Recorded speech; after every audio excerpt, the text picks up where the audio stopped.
अस्सलाम वालेकुम। उम्मीद है सारे ठीक ठाक हो सो जी। तो बहुत टाइम तो मैं व्लॉग नहीं बनाया, तो मैं सोचा है कि ना एक व्लॉग ही बना के ना, रमज़ान मुबारक भी है तो इस तो बहुत ज़्यादा मसरूफियत होनी तो एवं भी बंदे को टाइम नहीं होना, बीमारी भी लगी पई है तो रमज़ान में ज़्यादा बीपी लो ये वो लगा रहना है। तो आज मैं भाई मिकरोनियाँ बनानी है यहाँ, तो मैं आखा क्यों ना उसने वीडियो भी अपलोड करके ना, तो मैं एक बड़े साइज़ ना प्याज चाहिए फुल साइज़ ना दो अदद टमाटो चाहिए ते इन्होंने अदरक लहसुन का पेस्ट शामिल करके ताए फ्रैश कुट के ਤੇ ਫਿਰ ਮੈਂ ਇਸ ਤਰ੍ਹਾਂ ਭੁੰਨ ਕੇ ਇਹਨਾਂ ਦੇ ਵਿੱਚ ਜਿਹੜੇ ਮਤਲਬ ਆਪਣੇ ਮਸਾਲੇ ਅਸੀਂ ਇਤਨੇ ਜ਼ਿਆਦਾ ਮਸਾਲੇ ਯੂਜ਼ ਨਹੀਂ ਕਰਨੇ ਆ, ਤਾਂ ਉਹ ਮਸਾਲੇ ਮੈਂ ਪਾ ਛੋੜਨੇ ਨੇ, ਜਿਸ ਵਿੱਚ ਸਾਵੀ ਮਿਰਚ, ਰਤੀ ਮਿਰਚ, ਨਮਕ, ਜ਼ੀਰਾ ਸਾਬੁਤ ਤੇ ਕਟਿਆ ਦੁਆ ਜ਼ੀਰਾ, ਇਹ ਚੀਜ਼ਾਂ ਮੈਂ ਇਸ ਵਿੱਚ ਸ਼ਾਮਲ ਕਰ ਕੀਤੀਆਂ। ਤੇ ਇਮਲੀ ਇਸ ਵਿੱਚ ਮੈਂ ਪਾਈ ਹੈ ਥੋੜੀ ਜਿਹੀ, ਤੇ ਕਿਉਂਕਿ ਇਮਲੀ ਨਾਲ ਟੇਸਟ ਬਹੁਤ ਸੋਹਣਾ ਆਵੇ ਨਾ, ਤਾਂ ਨਾ ਮੈਂ ਭੁੰਨ ਕੇ ਅੱਛਾ ਭੁੰਨਾ ਹੈ ਜਦ ਮਨ ਲੱਗਾ ਹੈ ਕਿ ਹੁਣ ਇਸ ਵਿੱਚ ਮੈਂ ਪਾਵਾਂ, ਤਾਂ ਮੈਂ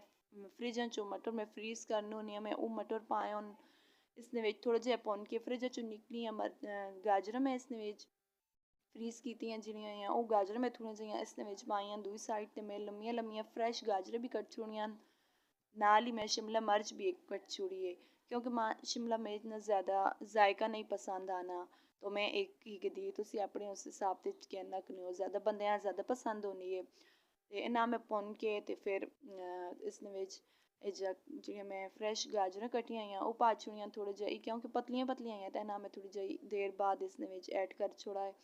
ਇਹਨਾਂ हासा पुनसा कि इतना भी नहीं कि ज़्यादा पसका होवन जो ना ज़्यादा मतलब एक गल वन जो थोड़े खड़े खड़े अच्छे लगने।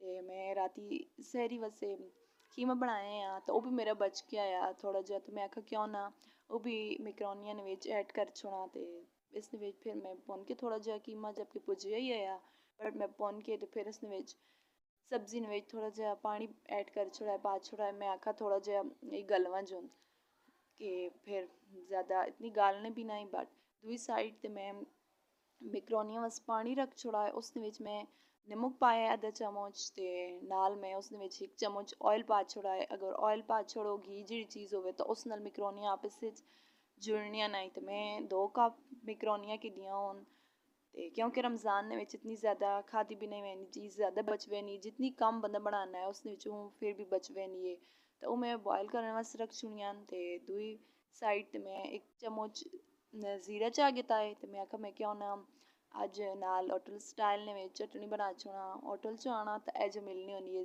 ज़ीरे वाली तो नाल लहसुन थूम वाली, उसका बहुत मज़े ना ज़ायका होना है। तो मैं एक चम्मच ज़ीरा कोट के इस दही ने ऐड कर छोड़ा है, तो नाल फिर मैं इस नमक पा छोड़ा है जो ज़रूरी आया। फिर एक तुरी जिस असी अपनी ज़बान ने आने लहसुन नहीं थूम नहीं वो मैं कुट के तो इस ऐड कर छोड़ा है। तो यकीन मनो इतने भी मज़े ना ज़ायका इस चटनी कौन कौन बनाना है जौन जौन बनाना है मैं लाजमी कमेंट ने दसो। मेरे चैनल ना सबसक्राइब करो, तो तुसें सपोर्ट नहीं बहुत ज़्यादा ज़रूरत है। ये तो मेरी चटनी भी तैयार हो गई। दूसरी साइड ते पईयां मेरियां मिकरोनियां जिहड़ियां न पईयां बॉयल होनियां उबलनियां, ते उन्हां फिर मैं कट के ठंडे पानी विच करके इहदा मेरा मसाला भी रेडी हो गया है।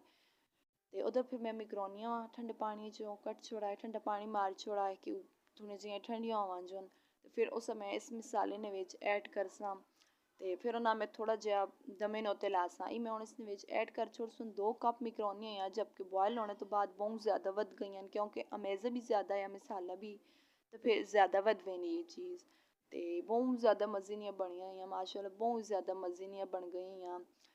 तो मैं बहुत वड्डियां वध गई सखा भी की फिर भी बच गई। तो रमज़ान में ज़्यादा चीज़ नहीं खाती हुई नहीं, तो इस करके ये वेखो तुसी माशाअल्लाह इसने कलर वेखो। मैं फिर दूसरी साइड ते नाल धनिया कट छोड़ाया बहुत सारा, क्योंकि मैं बहुत ज़्यादा धनिया अच्छा लगना है, सावा धनिया तो साबुत धनिया सुक्का जिस आखने वो तो ज़ीरा, ये त्रै चीज़ां मैं बहुत ज़्यादा पसंद होन। मैं हर चीज़ ये त्रै चीज़ां लाजमी यूज़ करनी, इन्हां नाल जायका बहुत कमाल आना है। तो इधर फिर मैं कर छोड़ा इन्हां थोड़ा जिहा मिकरोनिया पा के ला छोड़ा सारा मसाला इन्हां मिक्स होवन जे। मिक्स करने तो बाद फिर मैं इसा तले तवा रखसा तो दम लगासा इन्हां, क्योंकि दमे उत्ते रखसा फिर जी थोड़ी थोड़ी सैबल होनी है वो मतलब सुकवे नहीं है। तुम वेखो तुम आप लगनी हो सी ऑयल ऑयल पानी पानी फिर इस नज़र आना हो सी ने। तो फिर मैं सोहना धनिया कटाया जो बारीक जिहा ਉਹ ਫਿਰ ਮੈਂ ਇਸ ਨੂੰ ਤੇ ਅੱਛਾ ਖਾਸਾ ਧਨੀਆ ਇਸ ਨੂੰ ਤੇ ਮਿਕਰੋਨੀਆਂ ਨੂੰ ਤੇ ਪਾ ਛੁੜਾ ਐਡ ਕਰ ਛੁੜਾ ਹੈ ਤੇ ਮੇਰਾ ਤਾਂ ਸੋਠਾ ਹੀ ਨਹੀਂ ਹੋਣਾ ਜਿਹੜੇ ਤੱਕ ਮੈਂ ਜ਼ਿਆਦਾ ਧਨੀਆ ਨਾ ਯੂਜ਼ ਕਰਾਂ। ਇਸ ਤੋਂ ਬਾਅਦ ਮੈਂ ਵੀਡੀਓ ਤੋਂ ਬਾਅਦ ਵੀ ਇਸ ਨੂੰ ਤੇ ਮੈਂ ਅੱਛਾ ਖਾਸਾ ਧਨੀਆ ਪਾਇਆ। मैं आखा कुछ मेरा भैन भरा ही कमेंट ना कर छोड़े कि बाजी तुसी इतना ज़्यादा धनिया क्यों पाने हो जबकि बहुत ज़्यादा धनिया पसंद है। तो देखो माशाल्लाह कितनी सोहनी लुक है इन्होंने बहुत खाने में बहुत ज़्यादा टेस्टी आईयां। तो मेरे चैनल ना लाजमी तुसी सबसक्राइब करो।